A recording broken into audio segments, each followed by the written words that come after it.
Oke, kalau tadi kita sudah mempelajari tentang cara menjalankan aplikasi kita ya, baik di emulator maupun di smartphone, ya. Sekarang kita akan mempelajari dulu konsepnya layout.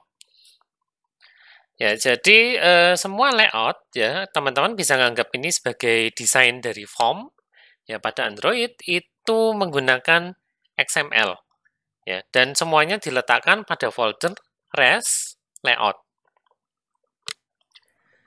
Ya, jadi ini contoh layout dari activity main ya.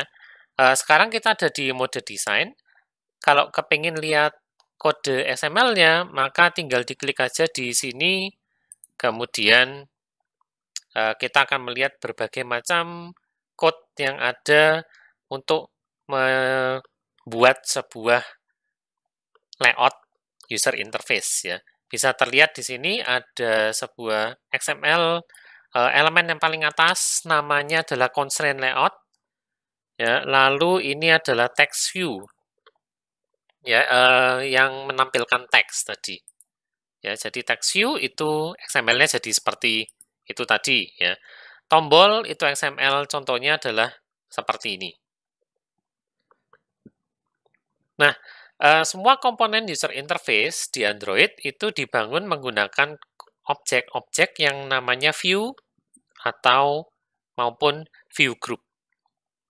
View ini adalah sebuah objek yang akan menggambar sesuatu di layar dan user bisa berinteraksi dengan objek tersebut. Ya, contohnya adalah text view untuk menggambar teks, button untuk menggambar tombol.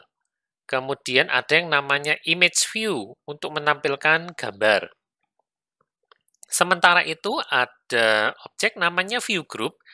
Ya, ini adalah sebuah objek yang menampung view yang lain, bahkan dia bisa menampung view group yang lain. Ya, dan dia akan mendefinisikan layout dari user interface kita. Nah, sebuah layout itu mendefinisikan struktur secara visual dari sebuah user interface, ya, baik user interface-nya sebuah activity maupun sebuah widget.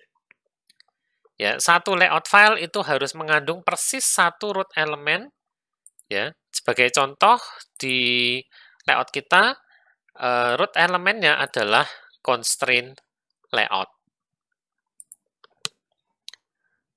Ya, dan root elemennya harus sebuah view maupun sebuah view group.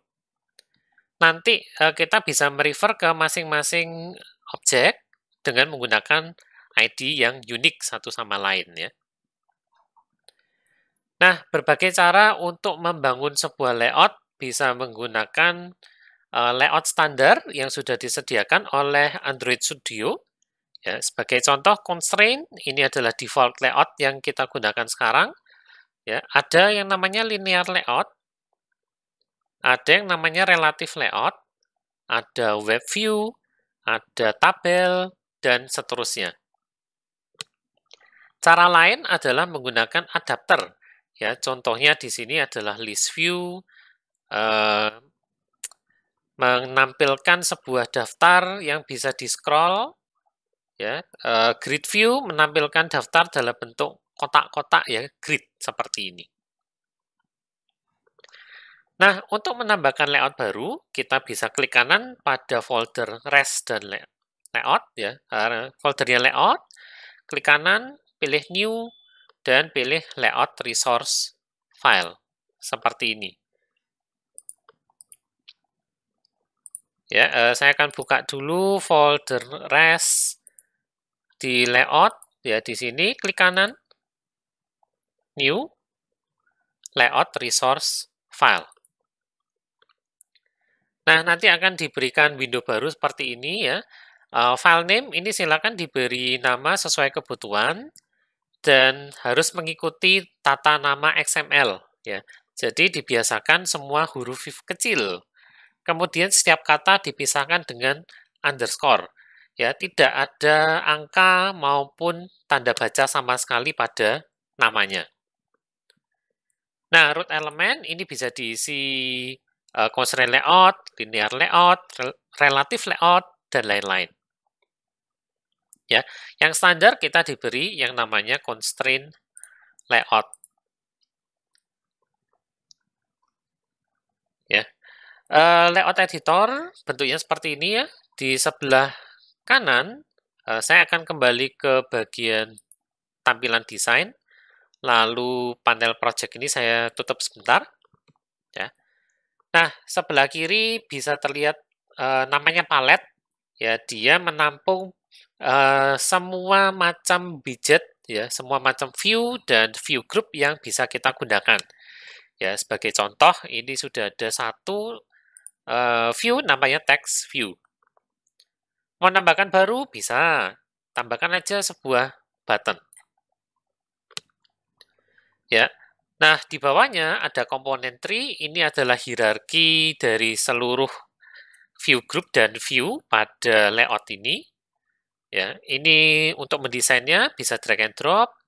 Sebelah kanan ini adalah atribut. Ya, ini adalah properti kalau di C#. Nah, misalkan saya sudah menambahkan sebuah button, ya, kalau dijalankan,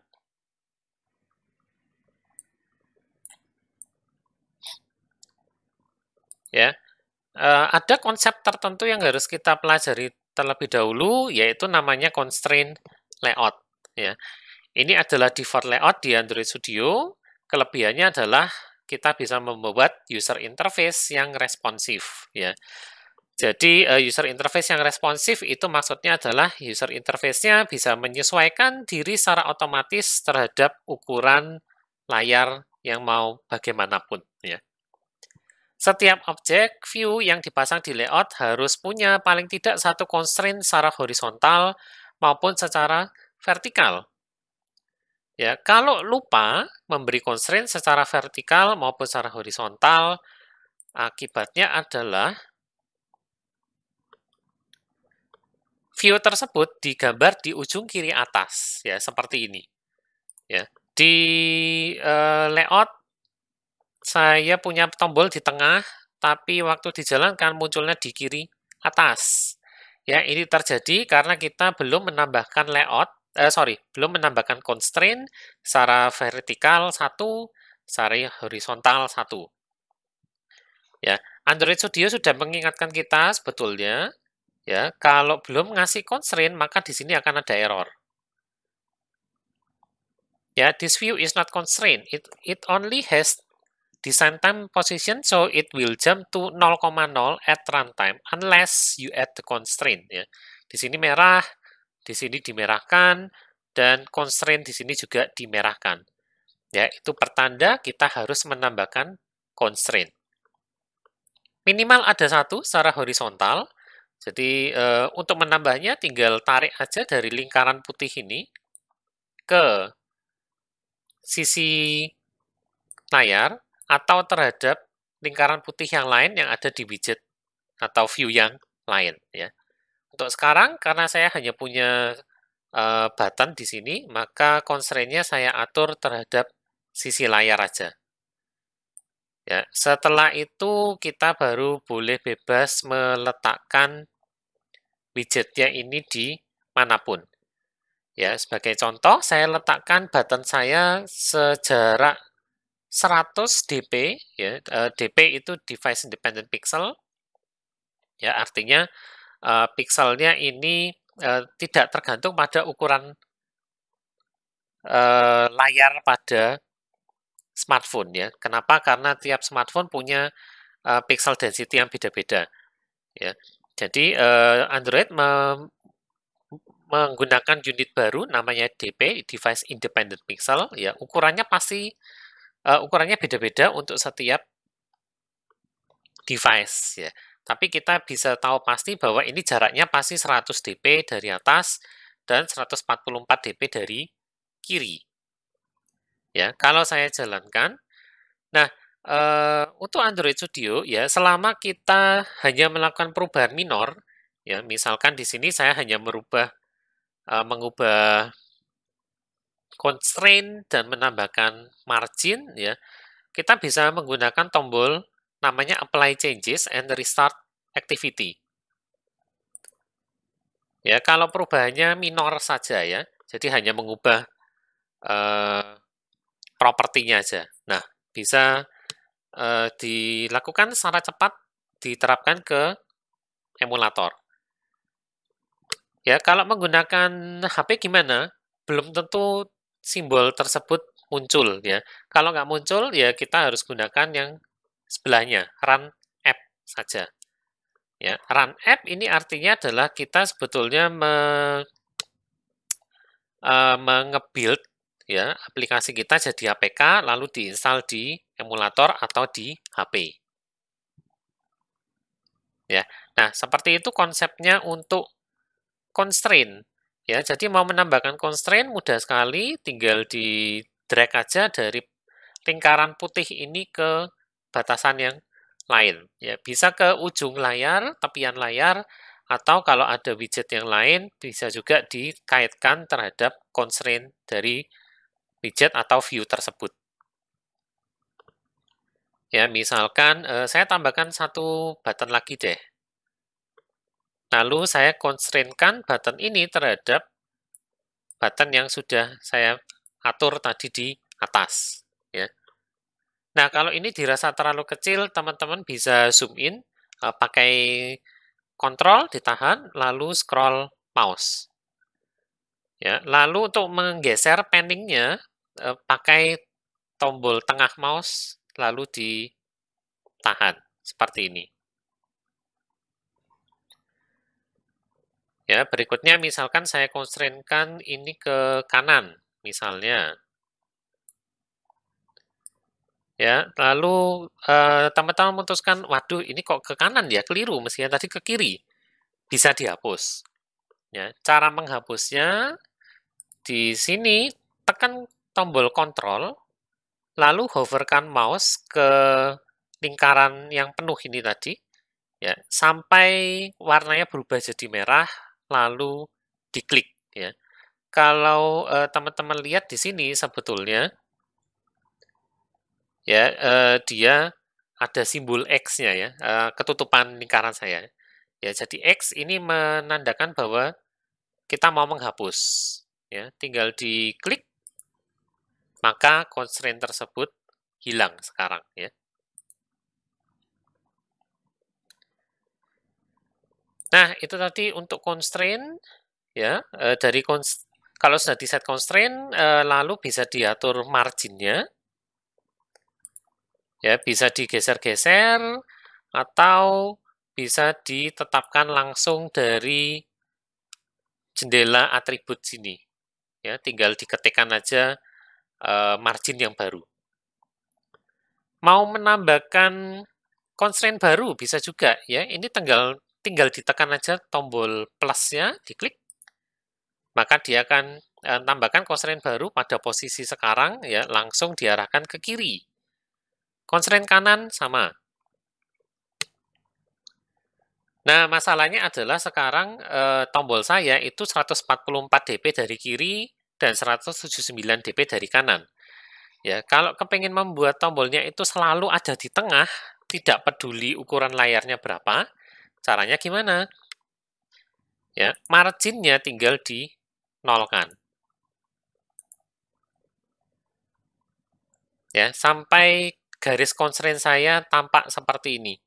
Ya, kalau garisnya tampak zigzag, berarti ini dia akan ditampilkan rata tengah secara horizontal ya tanpa ada margin apapun. Ya, kalau teman-teman lihat Hello World yang default dibawakan sama Android, dibuatkan ya, garisnya itu bahkan zigzag secara horizontal maupun secara vertikal. Ya, artinya dia pasti berada di tengah layar, tidak peduli ukuran dari layarnya. Oke, ini tadi ingin objek rata tengah, tidak peduli ukuran layar HP, maka silakan diberi constraint secara horizontal kiri dan kanan. Ya, nah constraint ini tidak harus terhadap tepi layar atau terhadap widget yang lain. Ya, kita bisa juga memberikan garis bantu.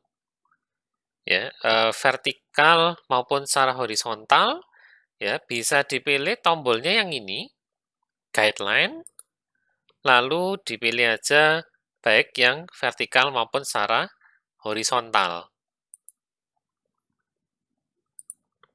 Ya, seperti ini, kita bisa tarik garisnya, misalkan sekian, lalu saya bisa membuat sebuah tombol, ya, itu menggunakan constraint dari garis tersebut. Ya, misalkan ini ke kiri, lalu yang kanan itu bukannya ke kanan layar, tapi terhadap guideline ini. Nah, seperti ini. Ya, jadi kalau diperlukan, teman-teman bisa menambahkan guideline baik secara horizontal maupun secara vertikal, ya. Nah, sebagai latihan, coba buatkan layout seperti ini di main activity, ya. Ada label atau text view, ya, ini namanya, choose job, kemudian ada 3 tombol, warrior, merchant, dan teacher. Tombol merchant akan selalu rata tengah, tidak peduli ukuran layar. Ya, berikutnya ada karakter name, lalu ada text box. Nah, untuk text box itu bisa menggunakan text, lalu ada plain text. Ya, ini namanya di Android adalah edit view. Ya, tinggal tambahkan aja, lalu nanti bisa gunakan atribut hint untuk menuliskan max 12 karakternya ini. Ya, terus ada choose gender, ini adalah radio button biasa, bisa ditemukan di buttons, ya, radio button. Dan terakhir ada tombol proceed. Silakan videonya di-pause dulu, ya, lalu dicoba membuat layout seperti ini. Ya. Kalau sudah, silakan dilanjutkan lagi videonya, ya. Nah, berikutnya ada yang namanya layout parameters, ya. Layout params ini digunakan untuk view, untuk memberitahu parent-nya, ya, dia mau di layout seperti apa. Ya, ada yang namanya fill parent atau match parent. Di constraint layout ini namanya match constraint. Ya, ini menandakan bahwa view-nya itu mau sebesar dari parent-nya. Maksudnya apa sih? Ya, misalkan ini. Ya. Si edit text nama karakter. Ya, saya bahas yang kedua dulu, wrap content. Ya, wrap content ini artinya bahwa view-nya itu kepingin besarnya itu sesuai dengan isinya dari dia sendiri. Ya, ditambah padding.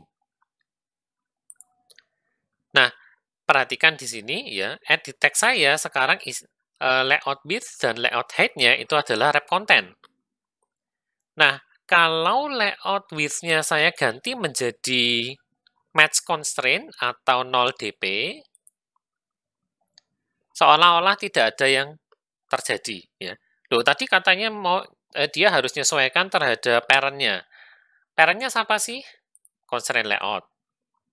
Tapi kok nggak jadi? Ya. Nah, untuk match constraint itu hanya jalan kalau constraint-nya dipenuhi sedua-duanya, ya.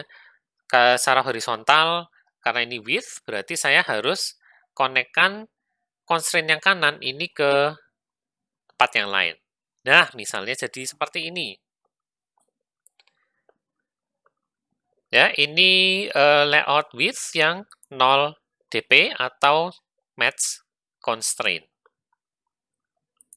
Contoh lain, tombol ini, misalkan saya juga pengen dia menjadi match constraint. Ya, mari kita coba yang height.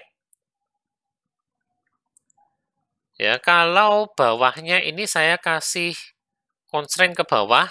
Nah, sorry, lepas. Nah, jadinya seperti ini.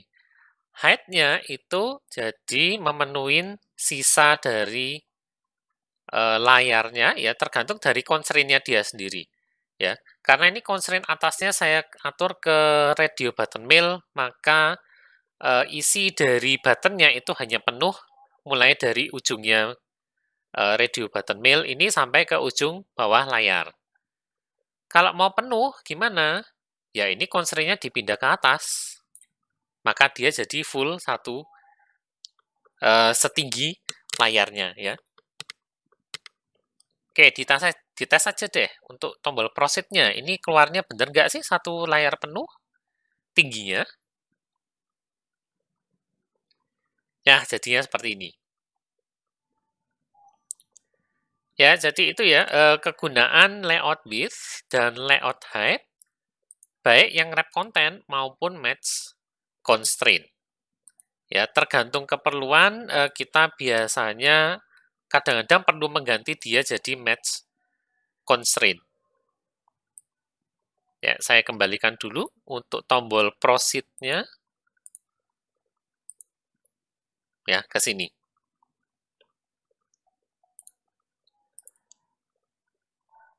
Ya, ini contoh yang lain ya untuk wrap content dan fill parent maupun match constraint.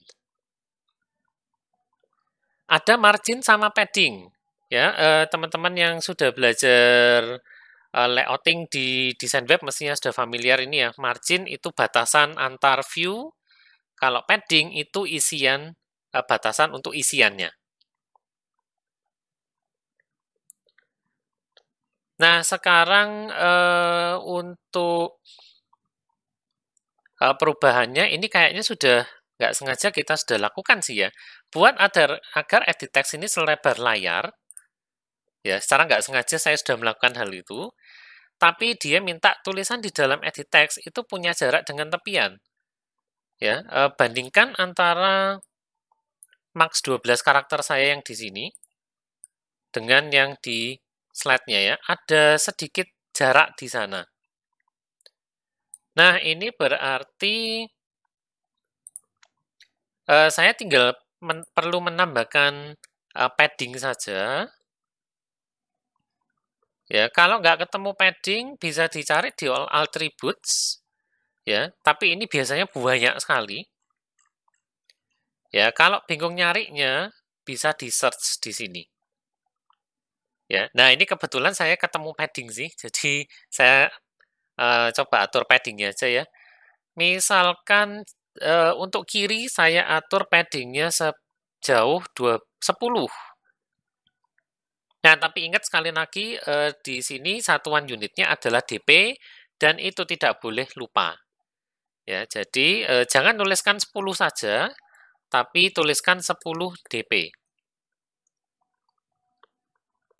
Nah, kelihatan ya bedanya? Ya, saya akan ulang lagi antara yang kosong di sini dan saya beri padding agak jauh aja deh, 20 dp. Ya, sekarang ada jarak dari sebelah kiri.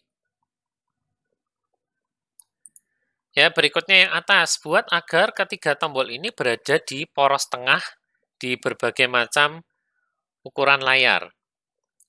Ya, salah satu cara untuk menyelesaikannya adalah, nah, si merchant ini tadi kan sudah di tengah-tengah. Ya, sementara itu si warrior dan teacher ini saya ngaturnya terhadap ujung kiri dan kanan layar. Ya, kalau mau dia berporos di tengah, berarti saya perlu ganti constraint-nya secara horizontal.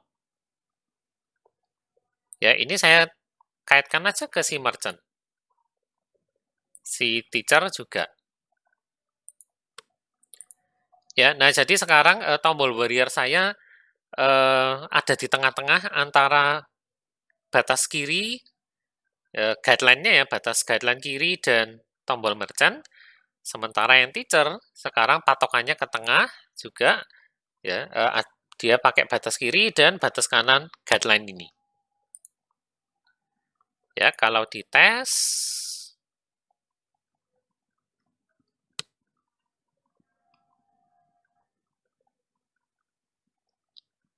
ya jadinya seperti ini ya, ada perbedaannya sekarang tombolnya.